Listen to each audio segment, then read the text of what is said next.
Sa video ito, kakain tayo ng iba't ibang pagkain dito sa Piat Cagayan. Isa sa talaga nagdala dito is yung perfection ng karahay nila. Super crunchy, super crispy. Lasang perfection.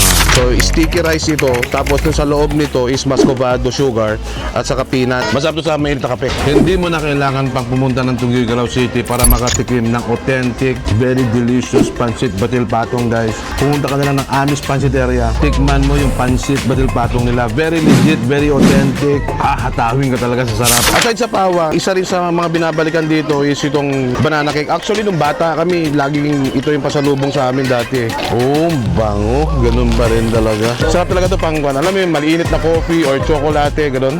Sa dami ng kinain natin ngayon, hindi talaga natin papalampasin na magkape. Good thing may nakita kami dito sa Piat na Cafe Victoria. It's Cafe Victoria. Cafe Victoria, pareho lang yan.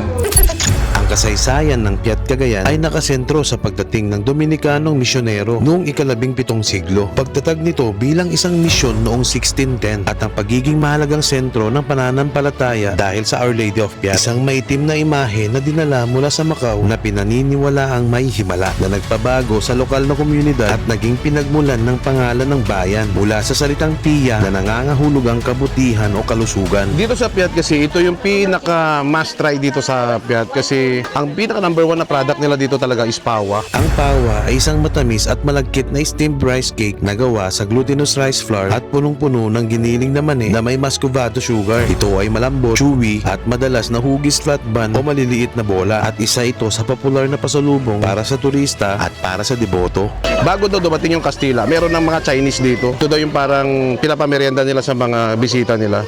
So, sticky rice ito. Tapos dun sa loob nito is muscovado sugar at saka peanut. Cheers, cheers. Maganda yun, according to sa may-ari dito sa stall. Dati pala, sa Chinese, yung mga ganito nila, karne yung nasa loob. Pero dito, ginawa nila, parang, yun nag-evolve. Dinik-dik na peanut, tapos nilagyan ng muscovado. Nauubos ko ata ito lahat. Yes, yes, yes. Ako nga din. Okay. Aside sa pawa, isa rin sa mga binabalikan dito is itong banana cake. Actually, nung bata kami, laging ito yung pasalubong sa amin dati. So, itong banana cake worth 90 pesos lang siya. So, tikman natin kung ganun pa rin yung lasa. Ay, hello. Basta. Vlog tayo. Shout out. Tuguegarao. Nice. Ganito pa rin yung lasa niya. Nung simula nung una, mas-sweet. Tignan mo yung gusto ko yung lambot ng cake. Sarap talaga ito pang, alam mo yung maliinit na coffee or chocolate, gano'n. The best. Cheers. Kailangan. Alam mo yung simulan bata tayo, ganito pa rin yung lasa niya. Kulang dito kape. Dapat may kape pala sila dito. Dapat pala. Mainit-init na kape.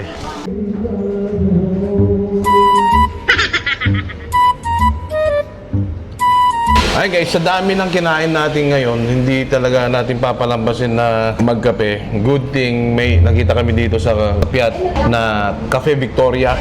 Ayan, ang ganda ng view, ang ganda ng ambience, may parkingan. It's Cafe Victoria. Cafe Victoria, pareho lang yan.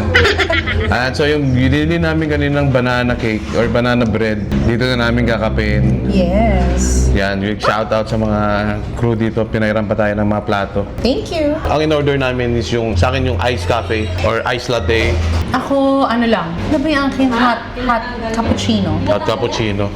Ganda ng vibe dito. Kala mo wala ka sa Piat. Oo.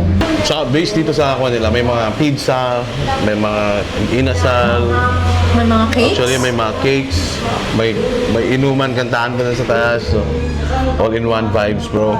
Ang ganda lang talaga ng food crawl namin dito sa may food crawl. Ang ganda lang namin ng opening vlog namin dito for 2026 dito sa Piat. Ito na yung ice cafe natin, social.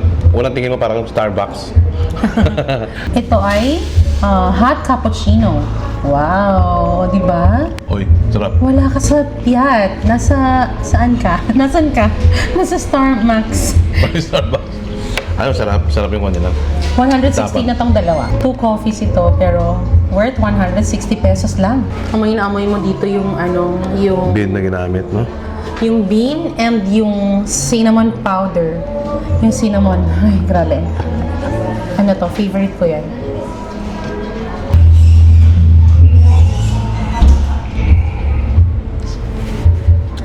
Perfect, bro. Alam mo, the best dito. Sausaw mo ng ganyan, no? Dito. Yun, no? Tapos vertical bite. Wow. Perfect, bro. Guys, dito na namin tatapusin ng vlog. Big shoutout sa mga pansiteria na pinuntahan namin. Pinayagan tayo mag-vlog doon. Carmelas, Amis Pansiteria, yung pawa, yung bread, and syempre last itong Cafe Victoria. The best, guys. Asahan nyo na palagi na kaming pupunta dito sa May Piat. So yun, ang dami pa namin nakita na mga kailangan natin siyang itry. So yun lamang. Thank you for watching. 3F Moto. Peace.